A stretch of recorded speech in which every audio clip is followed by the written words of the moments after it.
Oh. Oh, magsalita ka na muna kay Kamangyan. Kamangyan, magandang umaga. Hindi mo babatiin yung mga taga Mindoro? Isa sa Mindoro, Oh. Oriental. Sino ang mga babatiin mo doon? Mga kamag-anakan. Lahat sila. Lahat ng mga mabubuti dyan. Kilala nyo na kung sino kayo. Para kailan? Para kay Nay. Para kay Nay. Oh, ready? 1, 2, 3. Hello! Dito na naman po ang inyong mga kamangyan. Okay. Sa mga oras nito nag-i-enjoy ng aming weekend. Fishing. Okay, Dave. Thank you. Okay, hawakan mo nga. Tapos pindutin mo yun dun, ha. Yung puti na bilog. Ipindutin ko na. Pag nakapisto na ako. Ano yan? Thank you.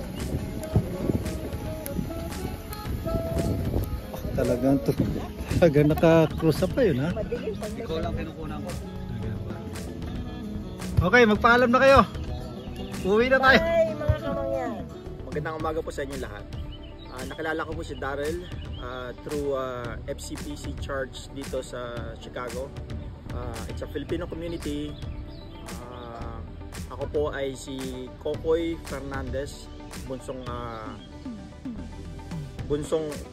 anak kapatid ng nila Timemet at ng mga nag-message pa ngayon.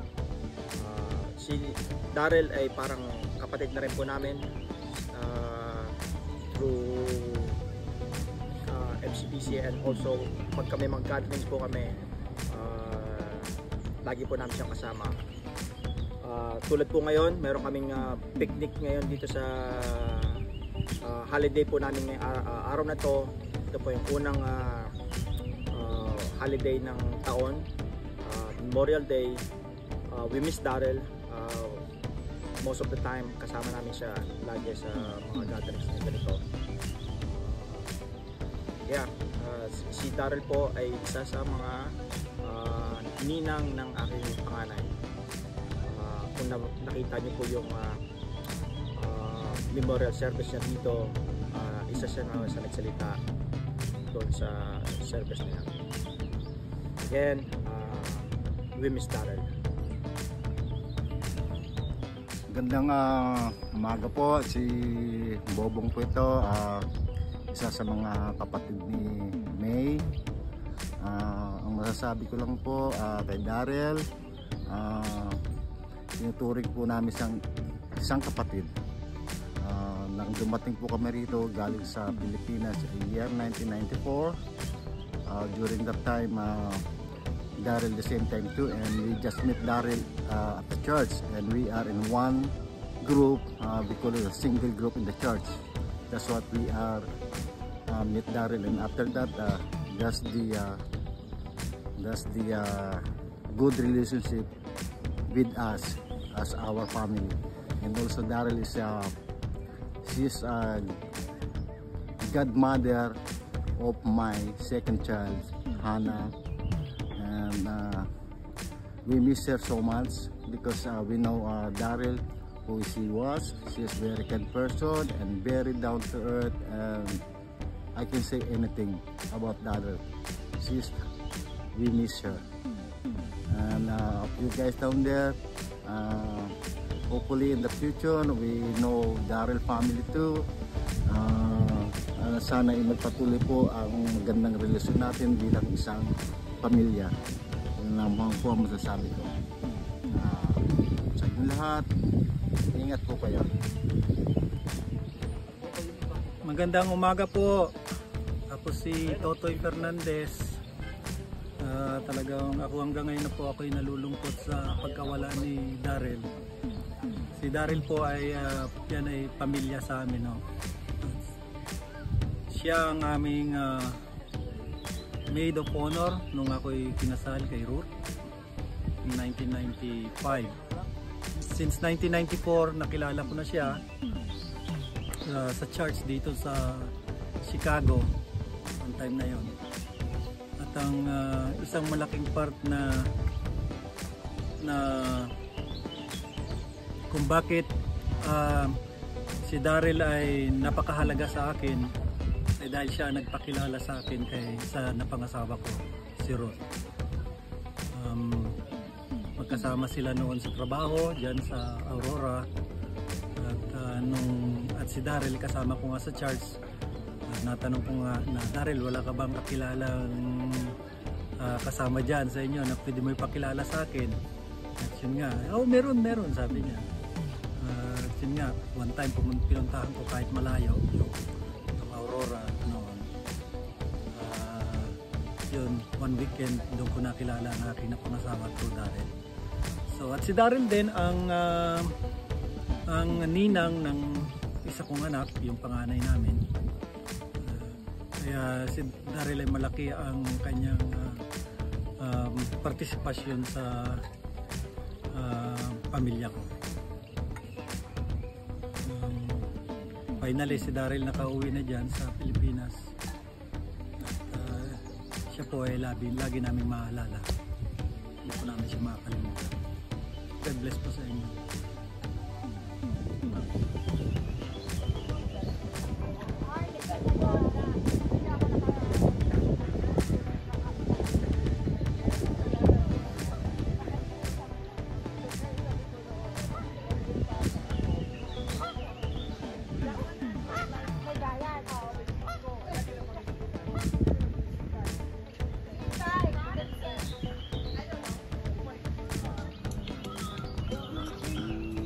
Ano, may huli ka na?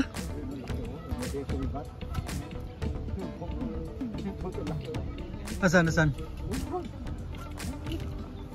Lagay-lagay na kami eh. Tayo na ayaw.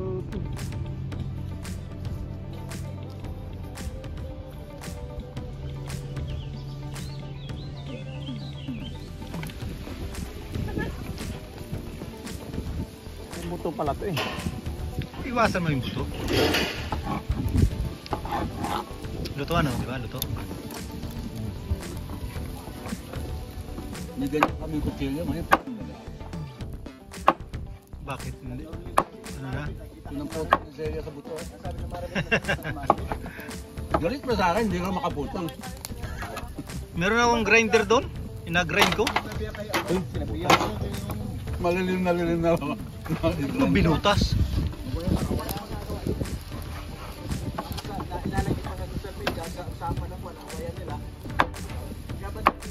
Parang andox lechon.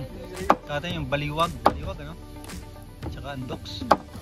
Meron ba kaya nun sa atin? Oo, andok niya. Yun ang mga nauna nun eh, nung ayos.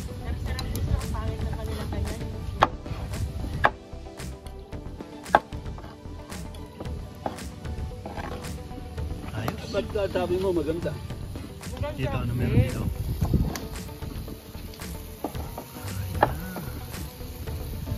Maganda yung lupa. Hirap na malutuin itong kami yung bukong.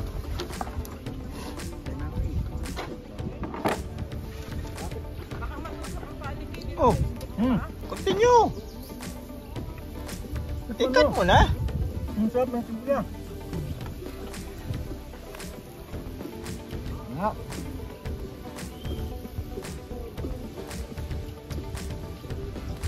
No. Ano lagay mo? Patis lang yan, tsaka ano? Ganyan lang ako, patis din ako. Suka. Patis, bawang, suka. Paminta. What do you think, Aiden? Good? No sound. May suka tayo dyan, no? Ayos ba? Perfect yan, ha? Gandang timpla nito. Kasi yung isang atin mo, ito tayo?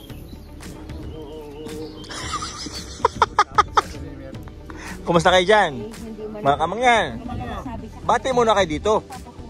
Magandang tanghali sa Indian, sa mga kamangyan. Sana naman po maligaya rin kayo sa mga oras na ito. Habang nagre-relax kami. Picture ba kayo? Picture na lang ng buka. O kamangyan, shoutout lang kay Kuya George dyan sa Rojas. Kay Ate Baby.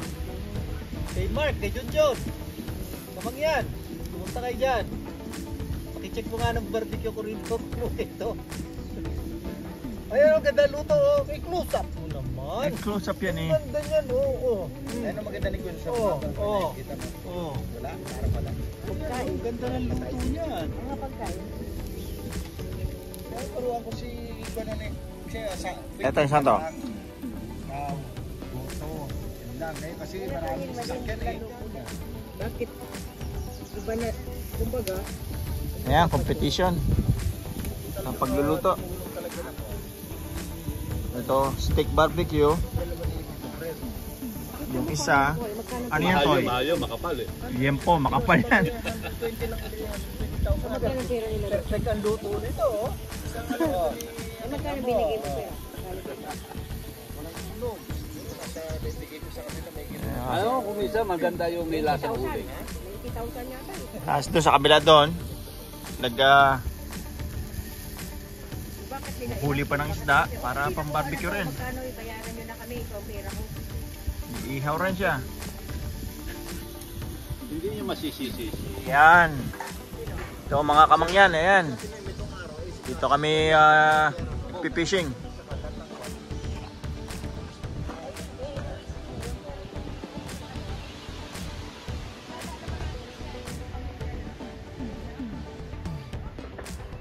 May mga huli na ba kayo dyan? Wala pa.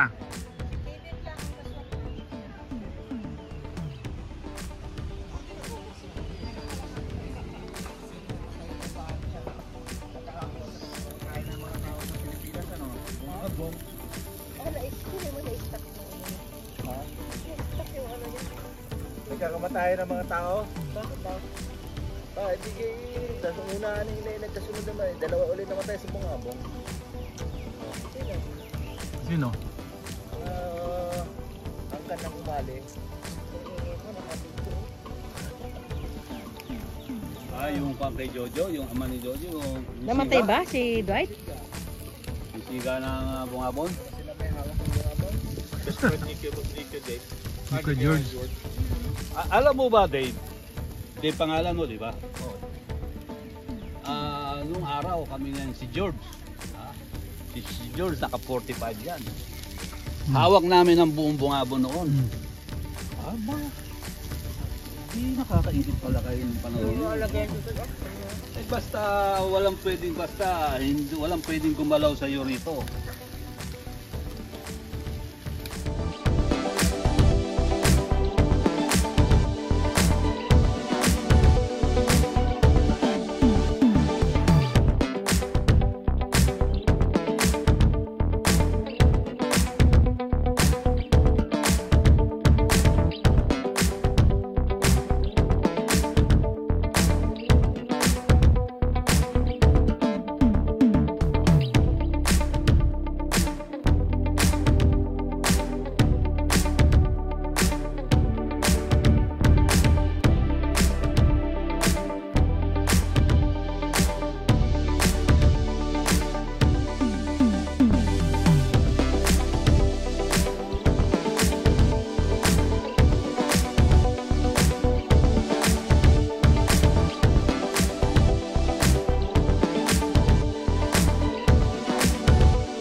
Babe! Marami ka nang huli? Marami na! Sige, pakita mo kung paano bumato. Saan? Saan napunta? Okay, hindi nakita sa camera eh.